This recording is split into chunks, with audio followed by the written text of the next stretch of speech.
মানুষ আপনার প্রশংসা করলেও কি না করলেও কি, এখন করতেছে মাশাআল্লাহ দানবীর, অনেক দান করে, একটু পরে আপনার পিছনে গিয়ে দূর এগুলো লোক দেখানো, এগুলো মানুষের থেকে তুলে আনছে, অর্ধেক দিবে অর্ধেক খাবে। এই জন্য মানুষকে দেখায় লাভ নাই, গোপনে দান করা ভালো। একজনকে খুশি করার জন্য দান করবেন, সবাই বলেন তিনি কে? মহব্বতে বলেন কে? আল্লাহ। এই জন্য কোরআন হাদিস অনুযায়ী, তাফসীর অনুযায়ী প্রত্যেকটা মুমিন মুসলমান দুনিয়া ও আখিরাতে উভয় জাহানে যদি সফল হতে চান, আল্লাহর প্রিয় হতে চান, তাইলে আমাদেরকে ইনশাআল্লাহ তিনটা কাজ করতে হবে, তিনটা কাজ ছাড়তে হবে। বলেন ইনশাআল্লাহ। তিনটা কাজ ধরতে হবে, তিনটা কাজ ছাড়তে হবে। আল্লাহ আমাদেরকে তৌফিক দান করুক, আমলের নিয়তে শোনার তৌফিক দান করুক। সবাই বলেন না আমিন। প্রথমে আসেন কোন তিনটা কাজ প্রতিটা মুমিন মুসলমানের অবশ্যই করা উচিত। এক নম্বরে হলো সর্বাবস্থায় আল্লাহকে সবচাইতে বেশি ভয় করা। মুমিনের জীবনে সবচাইতে বড় দৌলত হলো, সবচাইতে বড় হাতিয়ার হলো তাকওয়া, আল্লাহকে ভয় করা, যে আমার আল্লাহ আমারে দেখতেছে। সবচাইতে বেশি লজ্জা পাইলে আল্লাহরে পাওয়া উচিত, যে আমি যেখানেই থাকি, যেভাবেই থাকি, কেউ না দেখো, আমার একজন দেখে। সবাই মহব্বতে একবার বলি তিনি কে? বলেন তিনি কে? আল্লাহ দেখতেছে। মুমিনের সবচাইতে জরুরি বিষয় হলো এটা, আল্লাহর স্মরণ রাখা, যে মালিক আমারে দেখতেছে। আমি যেখানেই থাকি মালিকরে ডাকলে উনি শুনে, উনি দেখে, উনি আমাকে ভালোবাসে। এই মহব্বত, এই তাকওয়া এক নম্বরে জীবনে। আল্লাহ ছাড়া কাউরে এত ভয় পাওয়ার দরকার নাই। আল্লাহ যার আছে সঙ্গী হিসেবে, তার জন্য আল্লাহই যথেষ্ট। আল্লাহর উপর যদি ভরসা করেন, তাহলে যিনি রাতের পরে দিন দেন, যিনি রাতের অন্ধকারের পরে দিন আনেন, ইনি আপনার বিপদ দূর করে আপনারেও আলোকিত জীবন, সুন্দর জীবন দান করবেন ইনশাআল্লাহ। এক নম্বরে হলো এটা। দুই নম্বরে হলো কোরআন এবং হাদিস নিয়মিত পড়ার চেষ্টা করা।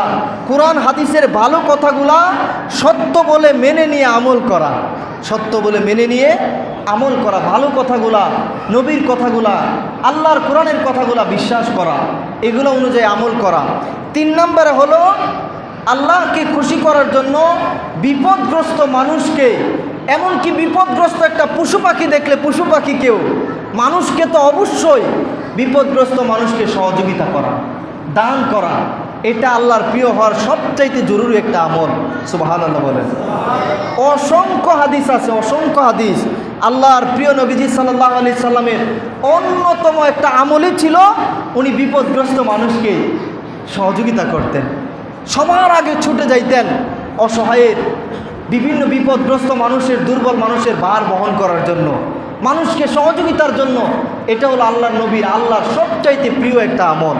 মুসা নবীর আমলে মুসা আলাইহিস সালামের একটা ঘটনা সূরাতুল কসসের 23 এবং 24 নম্বর আয়াতে আল্লাহ ঘটনা তুলে ধরেছেন, যে মাদিয়ানের মধ্যে দুইটা মহিলা একবার পশু নিয়ে বিপদে পড়ে, বড় একটা পাথরের কারণে। পাথরটা সরাইতে পারতেছে না, পশুদেরকে পানিও পান করাইতে পারতেছে না, নিজেরাও পানি খাইতে পারতেছে না। সূরা কসস আয়াত নাম্বার 23-24 আল্লাহ বলেছেন, চমৎকারভাবে মুসা নবী ছুটে গেছেন, দৌড়ে গিয়ে পাথরটা নিজ হাতে সরায়া, উনি ছিলেন শক্তিশালী আল্লাহর পয়গম্বর, সরায়া ওই মহিলাদেরকে পানি খাওয়ার সুযোগ করে দিলেন, তাদের পশুকে পানি খাওয়া চলে গেলেন। মুসা আলাইহিস সালাম তাদের থেকে না কোনো রকম প্রশংসা চেয়েছেন, না কোনো রকম পারিশ্রমিক চেয়েছেন। উনি একজনের প্রশংসা, একজনের কাছ থেকে নিয়ামত চেয়েছেন।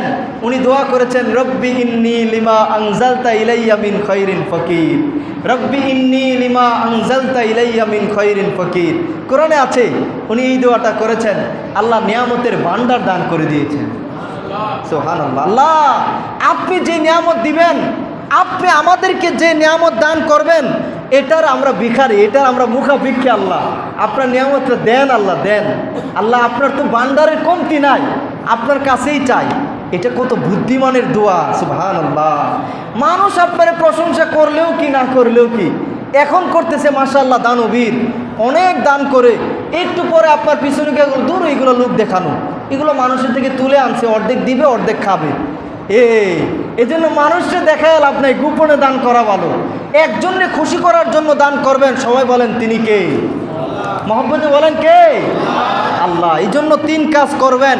1, আল্লাহকে ভয় করা। 2, ভালো কথাগুলো জীবনে মেনে নিয়ে আমলের চেষ্টা করা।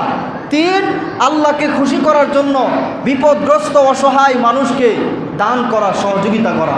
আল্লাহ আমল করার তৌফিক দান করুন।